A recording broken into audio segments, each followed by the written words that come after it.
Good afternoon, everybody. Uneducated Economist here. So, I want to talk a little bit about price gouging because I hear this a lot, that it's all about price gouging. These corporations has elevated the price to gouge the customer, and that's how come we have such high inflation.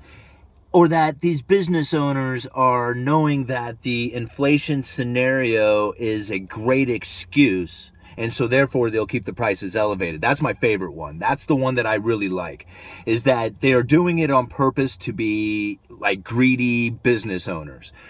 And what I find most interesting about this one is because I work retail sales. I do like contract sales for a living. Like, this is what I do, is try to get the customer the best price that I possibly can on the biggest projects. Now, I sell lumber for a living. There's a lot of other people out there in the world who do it with all kinds of different commodities out there, including things like cars or mattresses to furniture. Who knows? Like, I mean, there's all kinds of stuff out there for people to sell. And yes, the opportunity to raise the prices will give the opportunity for the salesman to do it. If you can get a higher commission off of it, then you're going to go for it. If you got the customers who are paying for it, then you can do it. It's just all a matter of supply, demand, and what a customer is willing to pay. I mean, it's not the individual's fault for paying a high price, and it's not an individual's fault for selling it at a high price.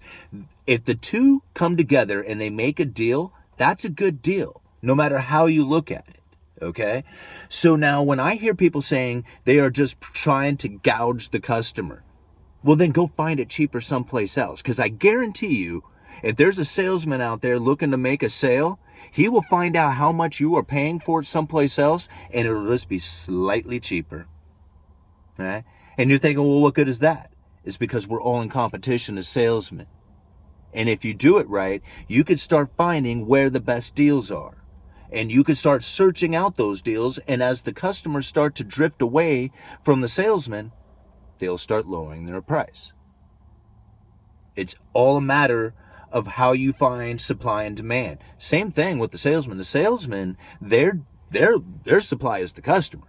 That's what they're looking for. They have stuff to sell, and if they have stuff to sell, then they're looking for the customer. And if they can't find the customer, they need to make a better deal. They need to be a better salesman.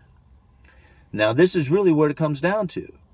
And so if you have a business owner, say for like the example that I leave down in the description, who is going to lift the prices, going to raise the prices on the items that they sell at their restaurant. They're going to sell a hamburger for a higher price. And they're thinking, well, there was a lot of input costs that went into this. You know, we had labor costs and, ingredient costs and, all kinds of issues that went into trying to produce the food items that they sell. And this makes total sense on why the prices would go up, accounting for that inflation. But now we're starting to find where the prices are starting to get easier.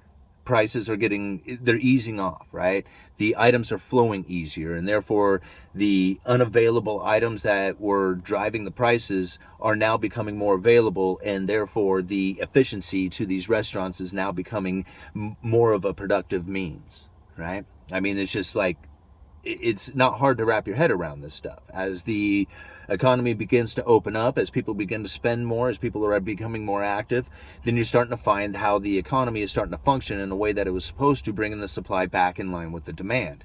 And that's really where the inflation that everybody was experiencing is not due to money printing, but due to that imbalance, that supply and demand imbalance.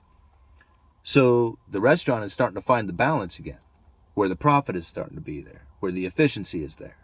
And they're thinking, well, why would I lower my prices when I can keep them elevated, because everybody's accustomed to paying these higher prices, right? Why would you adjust them?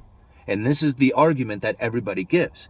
Now, what I don't seem to find a whole lot of people talking about is what happens if this continues. Think about that. If these restaurant owners decide that they're going to be like, we're greedy guys, right? And we're gonna keep all this money, even though the ingredients, the labor cost, or whatever it is, the efficiency coming back to the restaurant gives the profit back to it, but yet they keep the prices high because they're going to gouge the customer. Well, what's going to happen is if you give this over time, you're going to start finding that other restaurants who lose their customers will start lowering the prices, offering up different menu items at cheaper prices. But even worse for those business owners is that they're going to start finding competition. People are going to start restaurants because the capabilities of them providing a cheaper meal and still profit are going to be there, but yet the previous restaurant owners are gouging their customers. So they're going to lose their business if they give it over time, right? Just like anybody else out there. It's the same thing if I was to try and sell lumber and keep my lumber prices high. You know, right now, think about this for just a second. At $13.50 for a 2x4 8 standard and better, $13.50. You know how many of those things I was selling? Not a lot, right? Not a lot of people were buying 2x4s, 8-footers at $13.50 a piece. Because normally they would be somewhere around $4 a piece, $3 to $4. Well, right now we have them at $3.59 a piece. Guess what? I'm not selling a whole lot of 2x4s. I mean, I'm selling more now than I was at $13.50, but I'm not selling a bunch of them. So guess what? My profit really isn't that great right now at $3.59 or at $13.50. Neither one of those was a great deal because I'm not doing a lot of sales. Now, in between the two, we did, right? And now that's really where everybody wants to be. It's not whether or not you can get the most for your items and gouge the customer because they're all greedy. It's because you're trying to be in line with supply and demand. And if the demand is going to go ahead and pay those higher prices, well, that's in line with the supply. If people can come in and start taking advantage of that by starting businesses and saying, hey, if you're going to pay that much down there, I'm going to offer you up a pretty good deal down here at slightly less. Guess what? You're going to get a bunch of those customers until you start meeting the demand. This is until the supply gets in line with the demand. This is really where I think like most people just they fail to like really grasp the economy, is because they look at it like right now and think this is the way it's going to be forever. They don't think, what if this continues? What's going to happen? What's going to be the reactions of the people? How are they going to behave with this? Right? It's all cycles, and you have to understand that it's never going to stay the same, ever. Never in the history of time has anything ever stayed the same. And so when people say good economy, bad economy, I don't know what that means. It's just the economy at the time that it is. And whether you have positioned yourself in the right spot to say this is good for me or it's bad. I mean, that it's neither here nor there whether it's a good or bad economy. That's what people ask me all the time. What do we do to fix this? And I'm like, fix what? Like, what are you going to fix? It's just like, if you don't understand what's going on, then that's the problem. You need to fix that, right?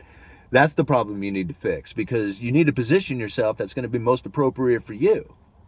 That's the whole point of understanding macroeconomics from a working class point of view, is to understand what it is that's happening here so that you can make the most appropriate decisions for yourself. You sit there and you watch TV and you listen to some guy talk about like what's going on in the economy, and you think, man, this guy really understands what he's saying, but he's looking at it from his point of view. Is he looking at it from your point of view? I mean, does he understand what your goals and what you need done in your life, the position that you're in? I mean, no, right? All this we need to understand for ourselves. And so when you think about like, we need to vote the right person in to fix the economy, that does not make any sense to me whatsoever. That statement alone does not make any sense. There is no fixing the economy.